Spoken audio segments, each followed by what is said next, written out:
Greetings. I was listening to a very interesting lecture. I would say probably the best ever performance by Alan Watts. I think it's called Mankind. I'll put the link in the description. And he raises a very interesting point.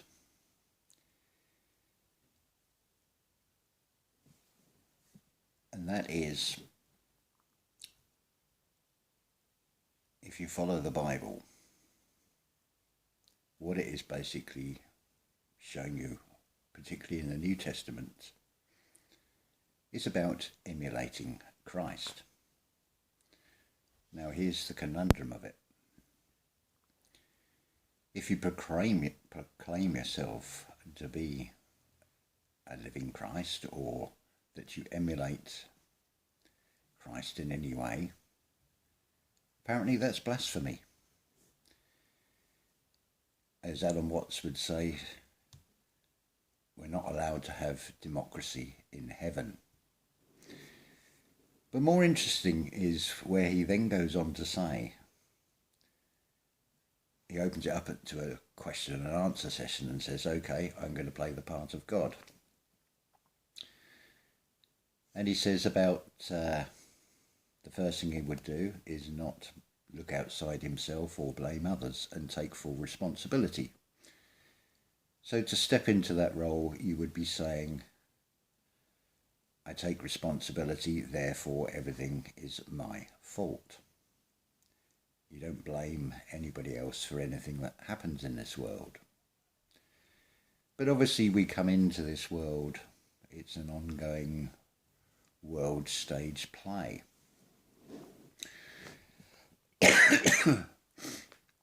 We'll come back to the part about the fault. This will all tie in. So,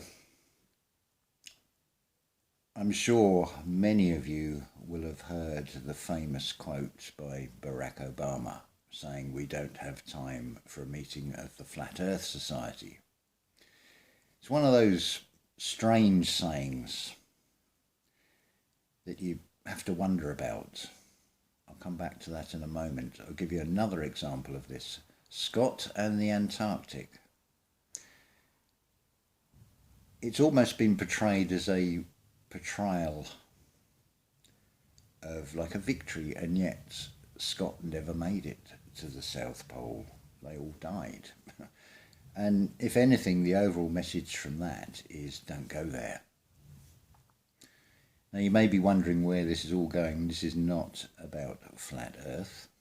In fact, hopefully as I explain this, you'll see that it doesn't matter what shape the Earth is. Even within the flat Earth community, there are those that will go with the Gleason map and say it's circular. Some will say it's rectangular or donut shaped. Then there's all the other theories about hollow Earth and so on and so on. Oh, yawn. So going back to Obama said we don't have time for a meeting of the Flat Earth Society. It's been highlighted on many videos. Oh look, he's mentioned the Flat Earth Society. Well, I would look at that whole sentence again. We don't have time for a meeting of the Flat Earth Society. I think the critical part is in the first part. We don't have time. And when he's saying we, who is he referring to? Is it you or I? Or is it a control system of which he is an actor and a part of? Now returning to the point about being God and accepting responsibility, accepting a fault. Things have a way of having a physical play out in this realm. Imagination creates reality, so whatever you think, however you feel, will then manifest out into this reality. There is also biblical quotes, things like, let thine eye be singular and fill with light. So let's join the dots to this. So we're talking about fault. We're talking about an I being singular. Where are we going with this? If you take the Google Earth, you can zoom out and you can basically spin the Earth like a ball, like a beach ball, in any direction, and it'll just spin round and round and round. It's quite fun. But regardless of what shape you think or don't think the Earth is, one thing is very clear. We don't know where we are. Most don't know who they are or what their purpose is being here. So let's go and look at the mid-Atlantic. Get yourself your Google Earth or a map that shows ocean features, and you'll see there is a fault line. Well, what if it is a case of let thine eye be singular? What if that fault line is not a fault line at all? What if it is a closed eye? If you look at the depictions of the spiritual third eye in its many forms, and also in mythology as the Cyclops and all the symbolism, which way is the eye? Is it on the vertical plane or is it on the horizontal plane? That's if it was expressed as a physical eye. Would it go that way or would it go that way? Even if you take, I think it was Lord of the Rings, the eye has actually got a vertical slit in it, not a horizontal one. It's more like a sort of reptile. So what if that eye, because it's all about open thine eye, let thine eye be singular and let in the light. Now light is another way of expressing air. Air is closely related to the element of water. Now your tears are salt water, the same as the ocean. So imagine, if you will, that fault line being an eye. What if that eye does start to open? What would happen? Would it start pushing the waters towards the coast of the British Isles and Ireland and towards the North Americas? As it opened, would it then maybe draw the water back in to the eye socket? Could it be a physical play out of the parting of the Red Seas? Remember that this reality is always backwards, upside down and flipped. So, for example, black is white and white is black, and of course you need the contrast. Also, I've noticed on that Google Earth, if you zoom out slightly, so you've got the whole Atlantic in, it does resemble like an S shape, and it also resembles a yin and yang symbol. So if that eye was to begin to open, maybe the waters would all start drawing in. But who would see it? That's the question. I proposed on a short video I made about earthquakes and the fact that only certain people were detecting them, whereas other people couldn't feel a thing. I think what we're looking at here is we're coming down basically to something as simple as frequencies. It's expressed about, in spiritual terms, about moving into 5D and moving into a new Earth. There's also talk about stars being born. So by extension you could say, what about planets? Has anybody ever seen a planet being born? I would suggest it would be very much the same way we are shown that a cell will split into two. So what if new Earth is born out of old Earth? What if it's going to come down to being either remaining organic and natural order within oneself, as opposed to a synthetically modified self by taking certain things you're coerced to take. And I think this is the fundamental difference in the way things are going to happen. Those that see and those that won't see, as it were, will come down to frequencies. What you see in the world, I mean, it's expressed as, especially in terms of media, as being a green screen. Then if we look at the spiritual, what colour's the heart chakra? Where your attention goes, the energy flows. So what powers that green screen? What powers all this reality, right down to the weather patterns and the clouds? I think that's a very good reflection of the collective mood and feeling of humanity, very unsettled. Especially in this run-up to this insanity season known as Christmas, whatever that may mean to anybody. There's been some disturbing reports about 38 people in Tasmania being sort of forcibly removed because they haven't complied with a certain thing. And we have a modern day play out again. They're called contractors or subcontractors. The old name was mercenaries. I think what you're seeing being played out here is an old script again. The conversion to Christianity by a come, pull, saw, eye Vaticanization of the world, shall we say. Yeah, so I'm not saying it's right. I'm just sharing with you something I have been shown in my mind's eye. Maybe I have misinterpreted it. That's up to you, whether you agree or don't agree. But I can assure you I know exactly what I'm doing with this, because imagination creates reality. So I am planting seeds. I am giving you things to think about.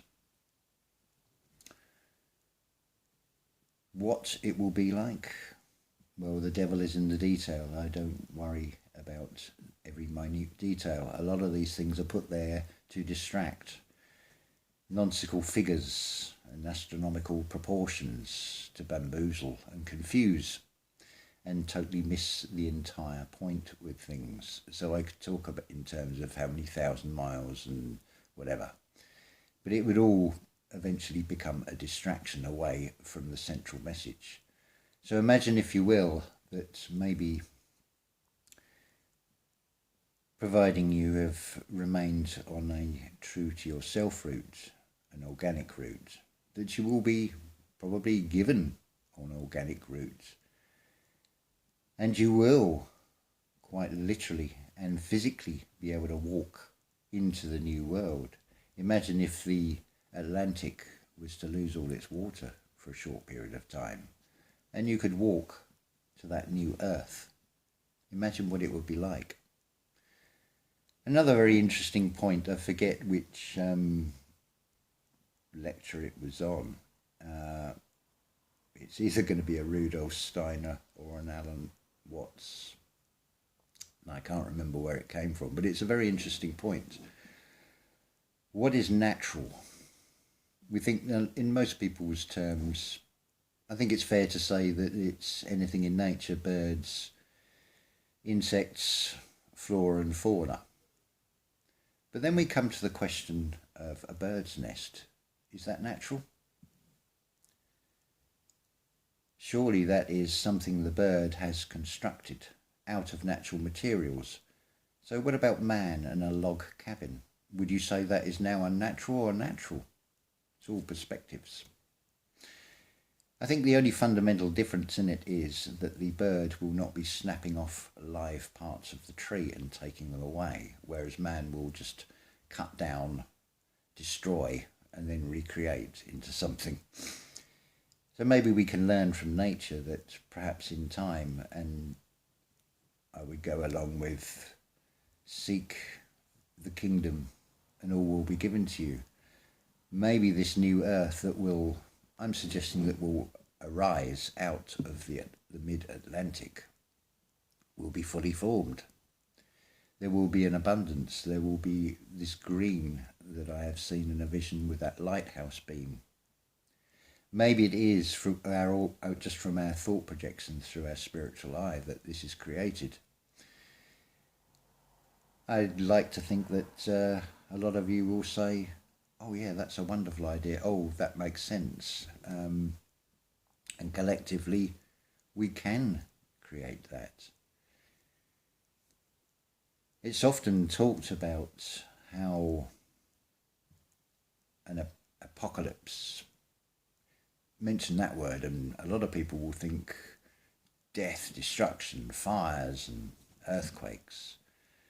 Well, I think you'll also see that, and it's played out in this reality, that a lot of it is cashing in on opportunities, on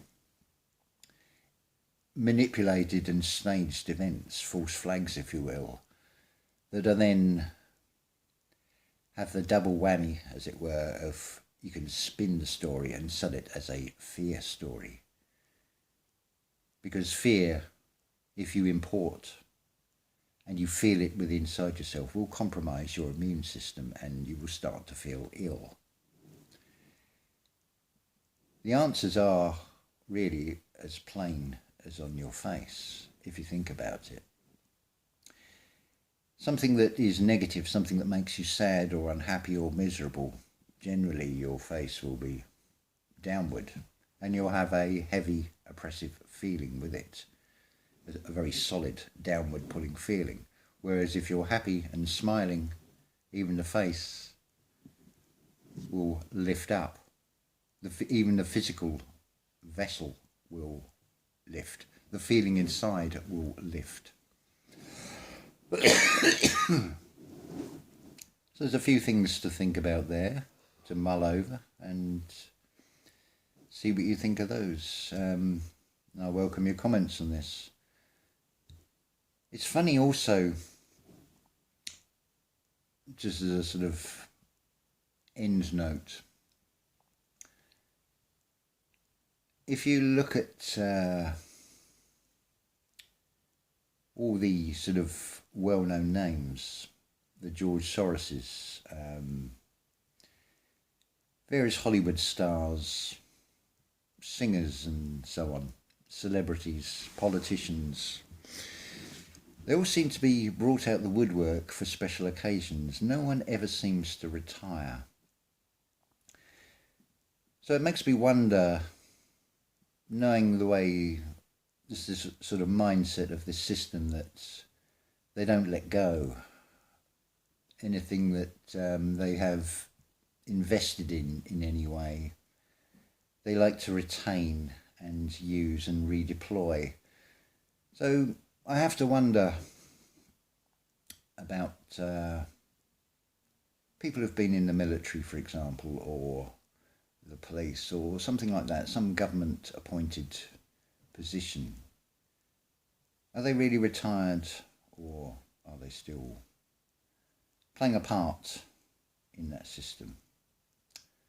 Who knows? I suppose it's just a case of see what people say and what they're attacking, what they're talking about, what they're not talking about, what they're casting aspersions on, or who they're casting aspersions on. Anyway, we'll leave that there, and I shall say love to you all, and wherever you are in the world, focus within, stay true to yourself, listen to your gut feeling. Up to you how much of that external world you take in and how much you want to feel as fear and how much you want want to transmute and how much you want to radiate out. I mean, I could have done this video in a very different way and spoke in a very sort of fear-based, oh, rising tides or whatever, but that's not the message I would want to share with anybody. At the same time, it's also being aware of what is happening in the outside world, but not giving it attention where it's going to start giving you negative feelings, because they won't do you any good at all. So, how do I feel about the future? Well, there is no future. It's all now. I think it's really just down to a change in frequencies. And I feel that we're starting to see that happening. I feel that we're starting to see, just like the way the cell will split and a new one will be formed, I feel a new earth will create itself in this way. Interesting times ahead, and I think it's something worth looking forward to. I think this is the best time to be in this reality, to witness this and step into that new world. It may well be that you can physically walk into that new world. We shall see. Ta-ta for now.